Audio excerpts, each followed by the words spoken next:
I have a fabulous video for you this week. It's the story of a celebrity who's had a hair transplant 10 years ago, who spent over £30,000, that's 40,000 US dollars, over possibly 2 hair transplants. Recent newspaper articles have shown him to be losing his hair again, but other recent articles have shown him to have a fabulous full head of hair.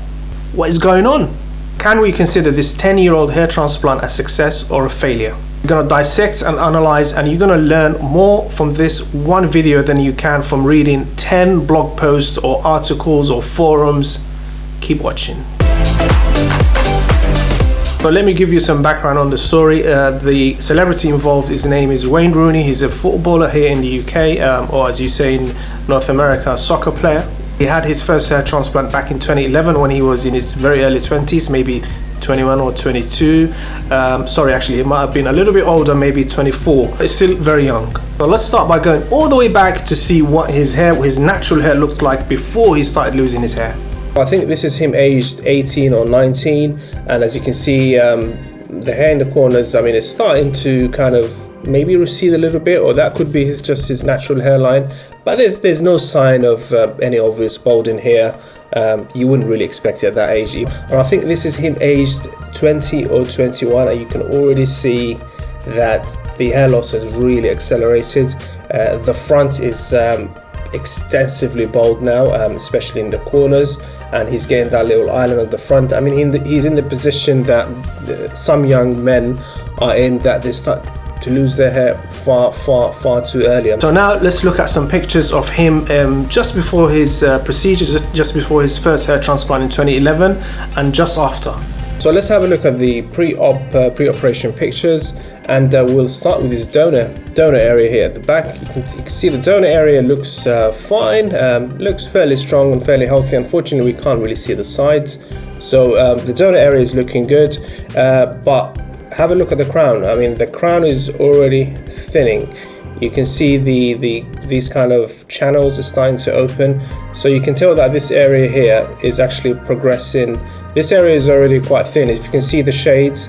So this area is already thinner than this area here. This is another nice picture that shows us the extent of the thinning from above, and as you can see, his thinning is a little bit uneven. So this side is got a lot more thinning, because you can see the hair is lighter here, so it seems the baldness is kind of tracking through here. So we expect in a few years time this area to need further transplants, because it hasn't really, the baldness is active in this area here. Possibly it might spread to here. So there's a lot of uncertainties in terms of his future hair loss, but what we can see is that this area definitely is bald. It needs a hair transplant. This area is less so. The baldness seems to be worse on this side. So it's a lot of uncertainties. His hair thinning is progressing. So was it a good idea to do the operation at this stage? Who knows? And I believe this picture is him just before the operation. I think the surgeon has drawn, the lines of where he wants the hairline. I actually really like this. I think there's a temptation, because I think when he was having the procedure, he was a very young guy, maybe like 23 or 24.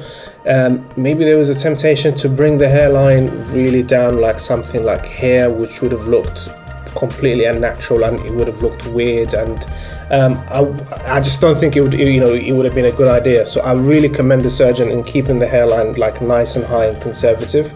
The other thing I want to draw your attention to is that he doesn't really have a massive area to cover. So this is one good point from this procedure. The area to cover is fairly small, maybe just the corners and maybe some filling in just behind the hairline. But the trouble is, this area is thinning, so this hair here is really wispy. I mean, it hasn't completely gone, but it's going to go very, very soon. So what do you do? Do you still do the transplant, or do you wait for the hair loss to stabilize? It would have been a tricky decision. Anyway, they went for the operation, and this is before the procedure, and this is after. And as you can see, all the work has been at the front, especially in the corners. I don't know why this corner is more red than that corner. But the hairline, I really like the hairline design. It just suits his the shape of his head and his kind of facial bone structure. So that's very, very nice. I'm just a little bit concerned that this hair here, we might have to come back here in a few years time to fill this area here, because this area is actively thinning, as I explained in the last picture. Let's move on to looking at the first couple of years after his first hair transplant. So he had his first hair transplant at 2011. So let's look at 2012 and 2013. So here we go. All these pictures are from 2012 as far as I can tell. And this is the first one, and you can see his hair is grown. It's definitely a lot longer, especially at the front, where he had most of his grafts done. And it looks quite wispy. It looks quite light. I don't know, his hair looks a little bit lighter than it was in the pre-op pictures. Have a look at the second picture.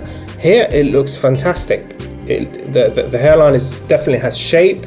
The hair looks a lot thicker, it looks a lot darker, and it's quite strange. I mean, what happened from here to here? Possibly some styling, but I'm not 100% sure. Need some more pictures. And this is another picture of him in training, and as you can see, the hair looks lighter in the middle, kind of mid-scalp, and the hairline looks a little bit uneven. I think maybe it's the style that he's done his hair, but the hairline is okay, and this area here looks suspiciously thin. At another picture of the same year, and this time it looks fantastic again. So the hairline is nice and straight, the hair is definitely a lot thicker. It looks like an incredibly successful hair transplant, and this looks even better from the same year. I think this is from some awards dinner or something. I mean, the hairline looks the best we've seen so far. It looks straight, it looks immaculate. The hair is kind of, I don't know if he's gelled it or styled it. It looks thick, it looks very dark. It's a far cry from the first picture that we've seen, which was this one here.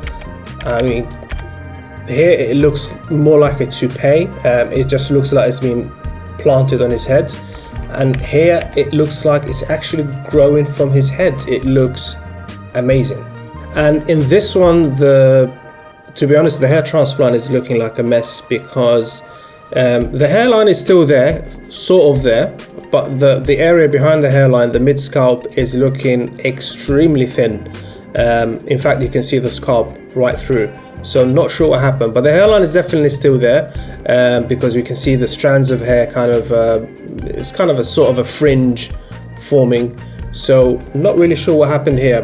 This is him in training, I think, kind of working out. And this is him in training again, and the hairline this time looks a lot worse than in the first picture. I mean, the area behind the hairline is still looking bad, but the hairline itself is looking quite bad, because this area here is quite thin, it's thicker on this side, and the corners are still thin. So the hairline is it's not looking in great shape now. And this is 2013, so this is 2 years after his hair transplant. So by now we would have expected to have seen peak growth a long time ago. And this is a close-up picture of the hairline in 2013, and as you can see, the hairline is not in good shape at all. I mean, it's quite thin in the corners, but the hairline is not the main concern. The main concern here is the area behind the hairline here, the mid scalp. That has become extensively thin. This is something we predicted when we looked at his first pictures. Now let's pause here. I've just discovered a newspaper article, sorry, not a newspaper article, a blog article that actually says he had his second hair transplant in 2013. So he had his second hair transplant 2 years after his first one, and this is something, I mean, I had a suspicion he had a second hair transplant, but I didn't know it was so soon after the first one, which tells me that his hair loss was actually progressing even back in 2011. It's been progressing from 2011 to 2013. His hair loss was likely not stable. Now let's move on to look at some pictures from 2014 to about 2016. And here we go. This is 2014, and look how good the hair transplant looks. The hair is thick, the hairline is straight. It looks like he's had a wonderful procedure, and he hasn't had a hair transplant, as far as we know, in between 2013 and 2014. It looks amazing. This is another picture from 2014, and the hair looks, I know the picture is a little bit further away, but the hair transplant looks amazing again. The hair is thick, the hairline is straight, It looks like a fantastic job, and I don't know if he's had a hair transplant between 2013 and 2014. I don't think so, but the hair looks amazing. Here we go, 2016. So this is a full 5 years after the hair transplant, and look at the state of it. I mean, the front is barely hanging on.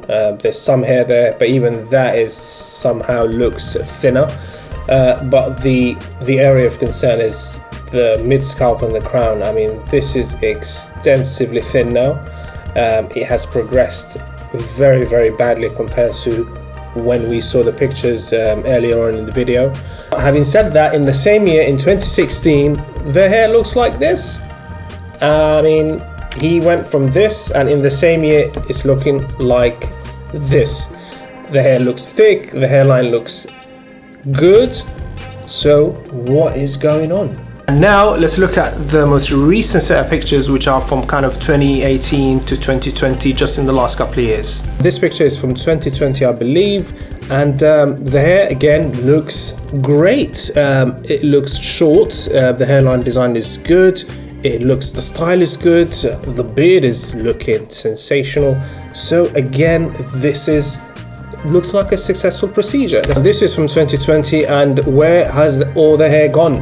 The hair looks thick. I mean, I know the sun is bright and shining down on his head, but the hair looks thin. It looks wispy. It looks like the hair has just really disappeared overnight almost.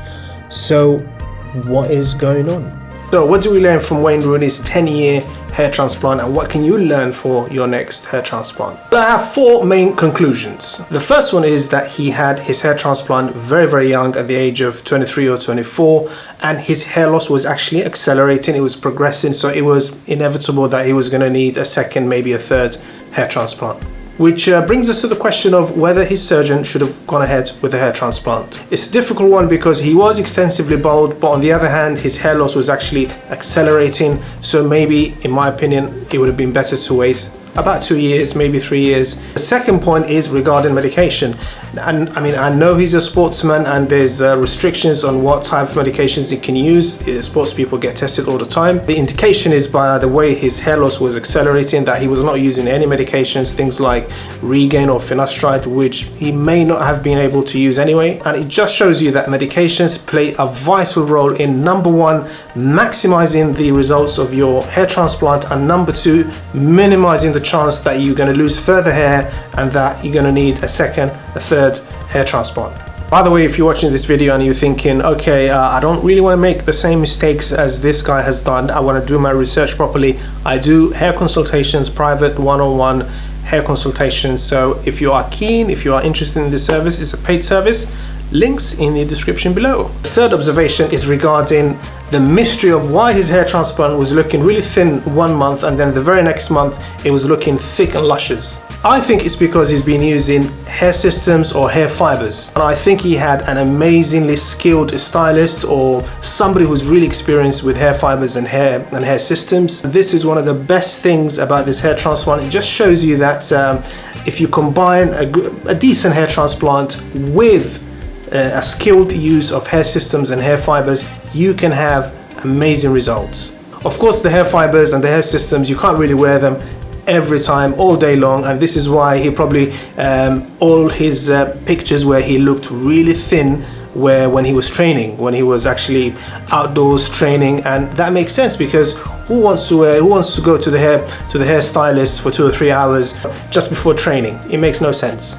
The fourth point is regarding the question I posed at the beginning, which is, do we consider this hair transplant a success? Personally, I don't consider this hair transplant an overwhelming success for one reason, and that is, you can't blame the surgeon obviously for the progression of the hair loss. This is genetic.